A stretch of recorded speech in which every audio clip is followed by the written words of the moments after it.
دیکھیے گریٹر اسرائیل کے بارے میں پہلے تو لوگوں کو کنسیپٹ ہی کلیئر نہیں تھا، اب آ کے وہ کلیئر ہونے لگا ہے۔ خیبر کی بات اب ہونے لگی ہے، پہلے ہوتی نہیں تھی۔ کل ملا کے دیکھیں تو اسرائیل کا اور ایران کا تو کوئی جھگڑا ہی نہیں، جس طرح امریکہ اور اسرائیل کا بھی ایران کا بھی کوئی جھگڑا نہیں ہے۔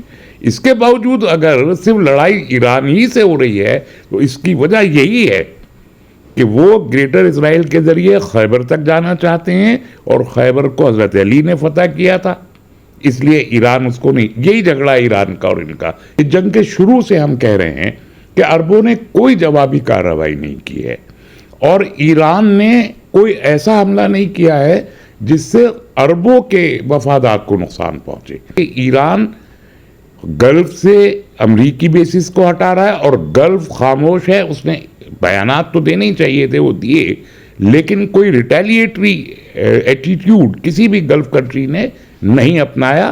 ان کو بہت مشکل ہوگا۔ ایران کو جس طریقے سے دنیا نے اب دیکھا ہے، پہلے نہیں دیکھا تھا، تو اب سب کے کان کھڑے ہو گئے ہیں کہ مقابلہ آسان نہیں ہے۔ درمیان میں اسرائیل نے بھی یہ کہنا شروع کیا کہ گریٹر اسرائیل ہمارا ہدف نہیں ہے۔ ابھی 4-5 سال پہلے تک اسرائیل آفیشیلی کہتا تھا کہ گریٹر اسرائیل ہمارا ہدف نہیں ہے۔ اسی چکر میں شاید یہ عرب ممالک بھی آئے، اور یا چین ابھی بھی اس سیز فائر میں چین کا ایک پیچھے سے کافی بڑا رول ہے سب کو بنانے میں۔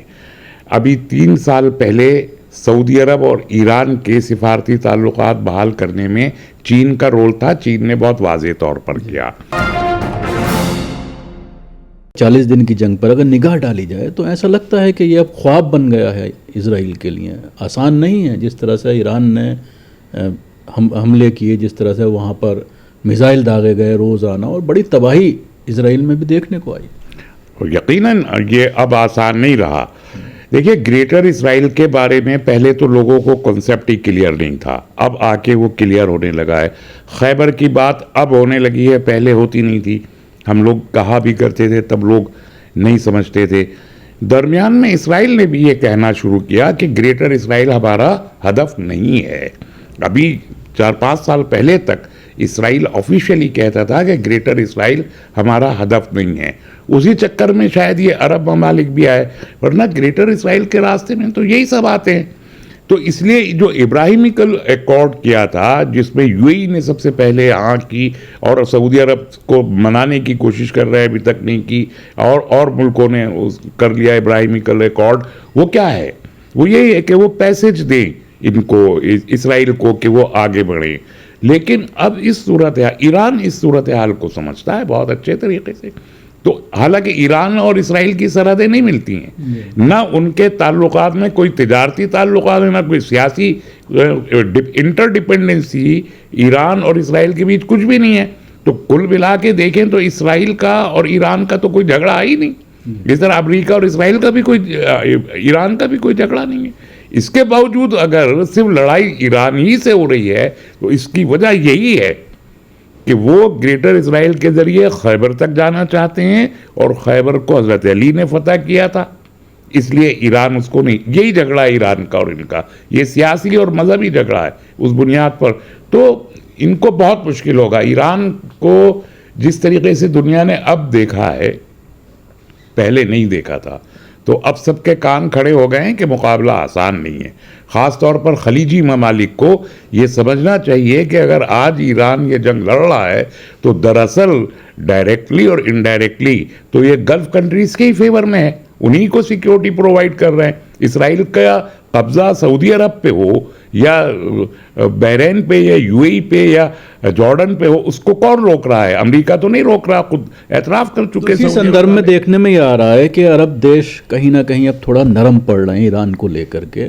سعودی عرب کے اس طرح کے بیانات آئے، قطر، کویت کے اس طرح کے بیانات آئے، بحرین یا یو اے ای کو چھوڑ دیں تو باقی دیشوں سے تقریباً پازیٹیو بیانات آ رہے ہیں کہ ہم اپنی زمین کو استعمال نہیں کرنے دیں گے، یا ہم جو ہے اسرائیل کے ساتھ نہیں کھڑے ہوئے، اس طرح کے بیانات آ رہے ہیں۔ تو کیا لگتا ہے کہ آخر میں جا کر کے کہیں نہ کہیں ایران کے ساتھ یہ تمام گلف کنٹریز آئیں گے، اور ان کی سمجھ میں آئے گا کہ اس خیمے میں جانے میں ان کا نقصان ہے؟ دیکھیے وہ پہلے ہی آ چکی ہیں، آپ غور سے دیکھیے، اور یا چین ابھی بھی اس سیز فائر میں چین کا ایک پیچھے سے کافی بڑا رول ہے سب کو بنانے میں. ابھی 3 سال پہلے سعودی عرب اور ایران کے سفارتی تعلقات بحال کرنے میں چین کا رول تھا. چین نے بہت واضح طور پر کیا. اور اگر سعودی عرب اور ایران ایک دوسرے کے ممالک میں ایمبیسیز کھول کے باقاعدہ تعلقات بڑھا رہے ہیں تو پھر یہ کویت ہو گئے, بحرین ہو گئے, یہ تو بہت ہی معمولی سے ملک ہیں, یہ سعودی عرب کے پیچھے ہی جائیں گے. یو ای کا قصہ الگ ہے, وہ ذرا اب اس وقت تھوڑا سا مختلف ہے, لیکن وہ بھی آئے گا. تو میرا اندازہ یہ ہے کہ عربوں نے اس بات کو پہلے ہی سمجھ لیا. یہ جنگ کے شروع سے ہم کہہ رہے ہیں کہ عربوں نے کوئی جوابی کارروائی نہیں کی ہے, اور ایران نے کوئی ایسا حملہ نہیں کیا ہے جس سے عربوں کے مفادات کو نقصان پہنچے. جتنے بھی حملے ہوئے امریکی مفادات پہ ہوئے. اگر ہوٹل پہ بھی حملہ ہوا ہے تو وہاں ہوا ہے جہاں امریکی یا اسرائیلی فوجی چھپے ہوئے تھے.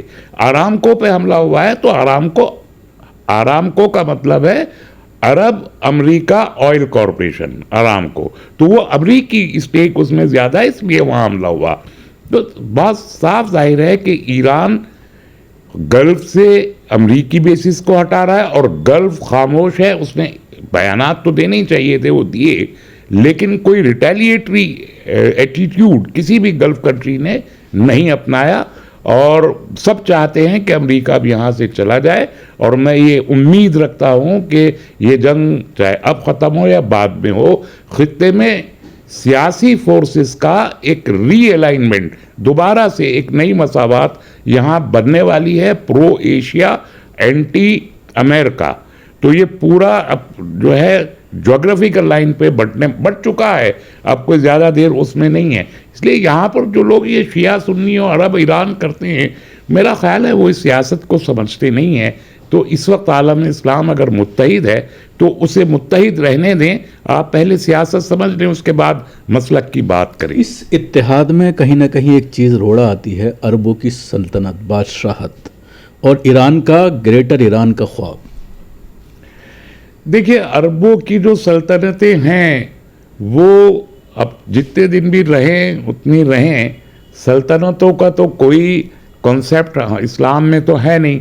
اب وہ ان سلطنتوں کو کسی وقت ڈیموکریسی میں بدل دیں تو بہت اچھا ہوگا, آسان ہے, اور شاید اس طرف وہ جا بھی رہے ہیں. کوئی ایک ایسی ڈیموکریسی کریٹ کرنے کی کوشش جیسے امریکہ وغیرہ, برطانیہ وغیرہ کی ڈیموکریسیز ہیں, تو وہ سروائیو کر سکتے ہیں.